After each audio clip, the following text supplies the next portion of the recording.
তো দেখো, চলে আসছি নতুন একটা ভিডিও নিয়ে। তো এই ভিডিওটাতে মূলত আমরা দেখব অঙ্গনওয়াড়ি এবং আশা কর্মীদের কাজের অভিজ্ঞতা অনুযায়ী নতুন বেতনক্রম কি চালু করতে চলেছে কেন্দ্রীয় অর্থমন্ত্রক। মানে বেসিক্যালি এখানে বিষয়টা অবশ্যই জানাটা দরকার। সেটা হচ্ছে যে এখানে যেটা বলা হচ্ছে অভিজ্ঞতা অনুযায়ী, মানে কাজের যে অভিজ্ঞতা, এখানে কাজের অভিজ্ঞতা বলতে বোঝানো হচ্ছে যে যাদের মনে করো 5 থেকে 10 বছরের কাজের অভিজ্ঞতা রয়েছে, এক্সপিরিয়েন্স রয়েছে, মানে এমন যে কর্মীরা রয়েছেন যাদের 5 থেকে 10 বছর বা 15 বছর হয়ে গেছে, তারা এই আইসিডিএসের সাথে যুক্ত এবং আইসিডিএসের হয়ে তারা কাজ করছেন।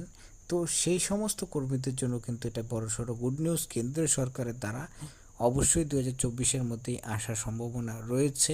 অ্যাকচুয়ালিতে এটা কি এবং এই যে বেতনক্রম অনুযায়ী এই সিস্টেমটি অঙ্গনওয়াড়ি কর্মীদেরকে চালু হওয়ার সম্ভাবনা রয়েছে কিনা, পশ্চিমবঙ্গের যদি কথা বলা হয় তো পশ্চিমবঙ্গে চালু হওয়ার সম্ভাবনা অবশ্যই রয়েছে কিনা, এই বিষয়গুলো ভিডিওতে আমরা বিস্তারিত